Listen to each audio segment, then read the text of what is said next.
Hello friends, आपका इस channel पर स्वागत है। सॉल्यूशन एंड कोलिगेटिव प्रॉपर्टीज़, इसमें हमारा टॉपिक चल रहा था osmotic pressure.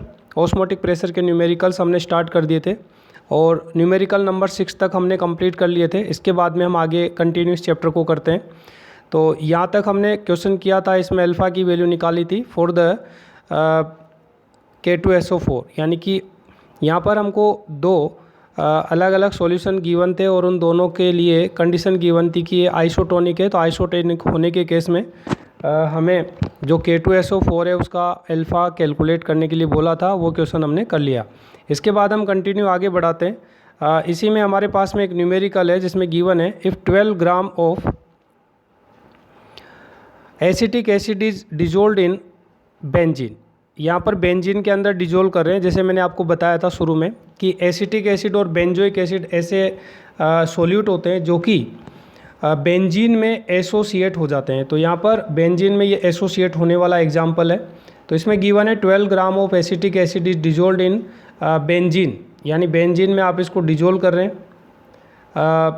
To make 2 litre solution at 300 kelvin temperature. Osmotic pressure of the solution is found to be 1.70 atmosphere. If it is known that acetic acid in benzene forms a dimer, यानी कि hydrogen bond formation के कारण इसके दो molecule एक दूसरे के साथ में बॉन्डेड होकर के डाइमर बनाते हैं। तो हमें क्या बोला है, calculate degree of association of acetic acid in the benzene. हमें डिग्री ऑफ एसोसिएशन निकालना है, जिसको हम यहाँ पर डिग्री ऑफ एसोसिएशन को बीटा से डिनोट कर रहे हैं। तो बीटा अपने को कैलकुलेट करना है। तो पहले अपन देखते हैं कि what is the amount of the acetic acid which is dissolved in benzene. तो इसकी जो अमाउंट है वो 12 ग्राम है, 12 ग्राम। अब 12 ग्राम है तो 12 ग्राम से हमें मोल बनाने, 12/60। 60 is the molar mass of the acetic acid. तो इसके नंबर ऑफ मोल आ गए 0.2। सॉल्यूशन का जो वॉल्यूम है वो है 2 लीटर।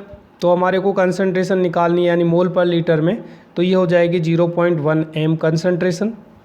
अब हम I निकालेंगे तो I का फॉर्मूला आपको पता है, जो मैंने आपको बताया था, 1 + 1/n-1 इंटू बीटा। यहाँ पर बीटा डिग्री ऑफ एसोसिएशन है और n की वैल्यू है कि कितने मॉलिक्यूल एसोसिएट हो रहे हैं। तो बेंजीन के अंदर एसिटिक एसिड के 2 मॉलिक्यूल से एसोसिएट होते हैं, तो n की वैल्यू हो जाएगी 2।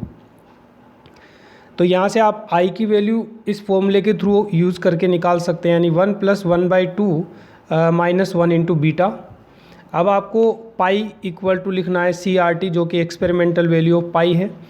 बाकी सारी वैल्यूज़ हम यहाँ रख देते हैं। पाई की वैल्यू रख दी, ये 1 + 1/2 - 1 रख दिया। बीटा ये हमें कैलकुलेट करना है, R 0.082, T 300 केल्विन टेम्परेचर और M यानी कि ICRT। इसके अंदर जो C है वो लास्ट में लिखा हुआ है, तो आप कंफ्यूज मत होना, पहले RT लिखा है फिर C लिखा है।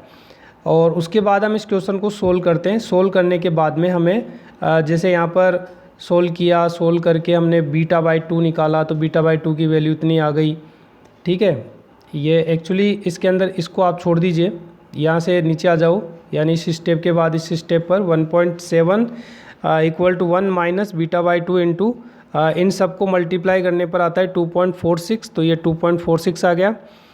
इसके बाद में आपने किया 1.7 इंटू 2 ऊपर ले गए, इससे हमने डिवाइड कर दिया, तो ये हो जाता है 2 - बीटा।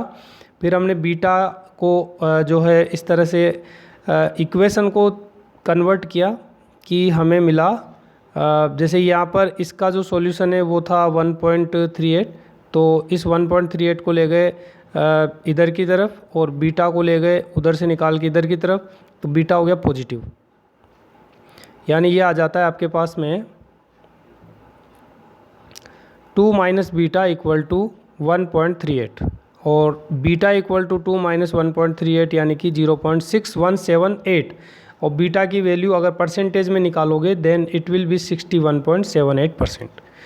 तो ये वाला जो क्वेश्चन था इसमें एसोसिएशन वाला पार्ट था। तो this is the degree of association of the acetic acid in the solution. समझ में आ गया होगा आपको ये क्वेश्चन। इसके बाद हम आगे बढ़ते हैं।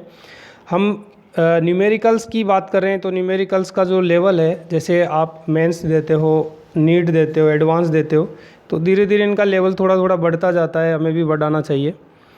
सो यहाँ पर क्वेश्चन है कि if 200 ml of 0.2 m barium chloride solution is mixed with 500 ml of 0.1 m Na2SO4 then calculate pi of resultant solution.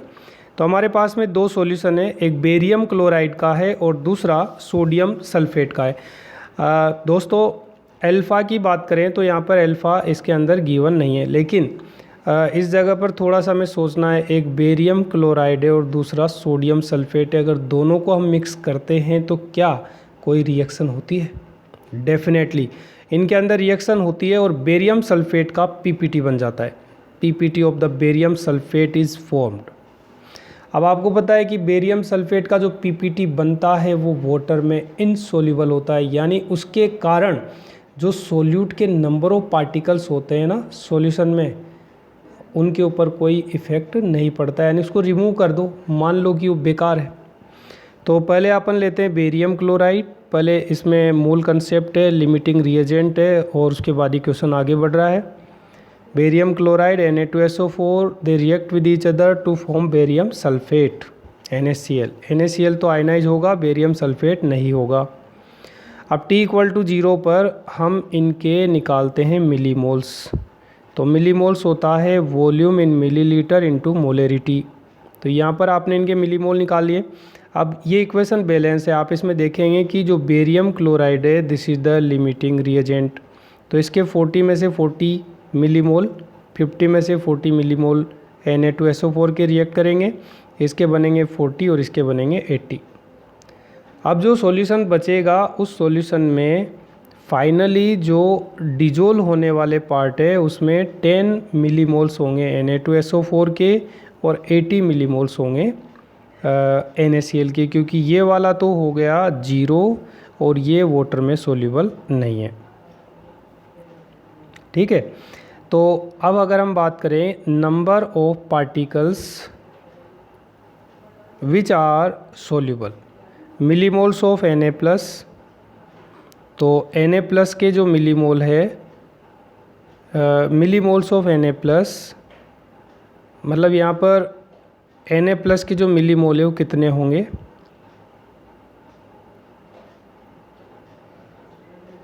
देखिए आप, Na+ यहाँ से ऑब्टेन होंगे और यहाँ से ऑब्टेन होंगे, तो इसमें 10 मिलीमोल है, लेकिन Na2SO4 में एक मॉलिक्यूल से 2 Na+ ऑब्टेन होते हैं, तो 10 × 2 दिस इज़ फ्रॉम Na2SO4 और NaCl जितने हैं उतने ही ऑब्टेन होंगे 80, तो Na+ के मिलीमोल हो गए 100।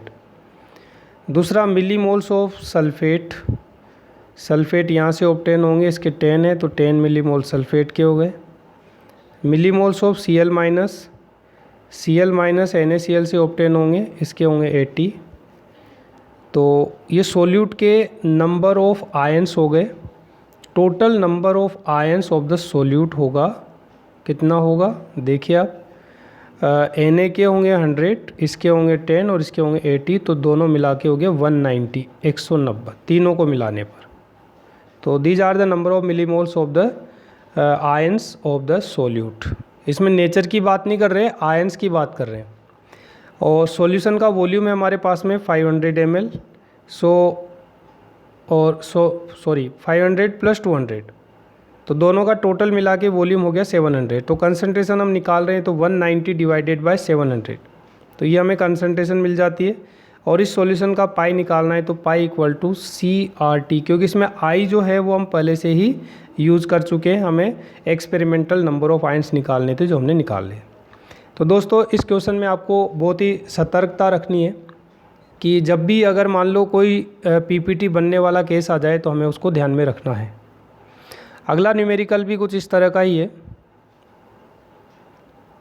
इसमें if 200 ml of 0.2 m HgCl2 solution is added in 800 ml 0.5 m Ki, जिसका आयोनाइजेशन 100% है, assuming that the following complex formation take place 100%। तो इसके अंदर ये वाला कॉम्प्लेक्स बन रहा है, यानी Hg+2 4i-, इससे बनता है Hgi4-2। तो पहले अपन इसमें देखते हैं कि कितना कौन लिमिटिंग रिएजेंट है, किसके कितने आयंस यूज़ हो रहे हैं। HgCl2 है, इसकी मोलरिटी है 0.2 और 200 ml है, तो इसके मिलीमोल्स आ जाएंगे 40। तो इसके मिलीमोल हो गए 40 मिलीमोल, किसके, Hg+2 के 40।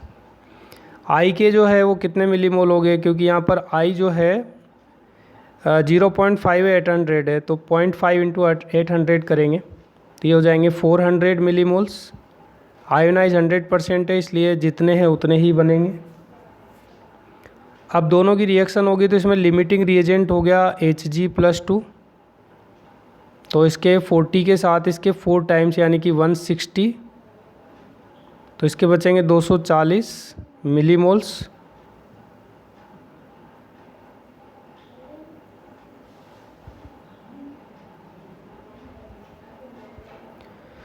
तो यहाँ पर जो I माइनस है उसके 240 मिलीमोल्स रहेंगे। HgI4- के कितने मिलीमोल बनेंगे, 40 मिलीमोल बन गए। अब हमारे पास में जो सॉल्यूशन है उसके अंदर कितने मिलीमोल्स बचेंगे, यानी कि आयंस के नंबर ऑफ मिलीमोल्स क्या होंगे उससे हमें बाद में C का यूज़ करके और पाई निकालना है। तो total millimoles in the solution देखो, इसमें I माइनस के कितने हो गए 240, जो यहाँ पर HgI4- बना उसके कितने हैं 40, 2 तो ये हो गए, Hg+2 कैंसिल आउट हो गया। यहाँ से जो Cl- है उसके कितने होंगे, डबल हो जाएंगे, यानी कि 40 इंटू 2 तो ये 80, और जो K+ है वो कितने बचेंगे, तो जितने I- के थे उतने K+ के, यानी 400, तो ये 400 आ गए। सो इन सब का सम है, ये नीचे गिवन है, मैंने यहाँ पर इंडिकेट किया हुआ है कि किसके कितने कितने मिलीमोल है। देखो आप, I- के 240, 40 है HgI4- के, 80 है Cl- के, और 800 है K+ के, तो दो सभी को मिलाने पर ही आ जाता है 760।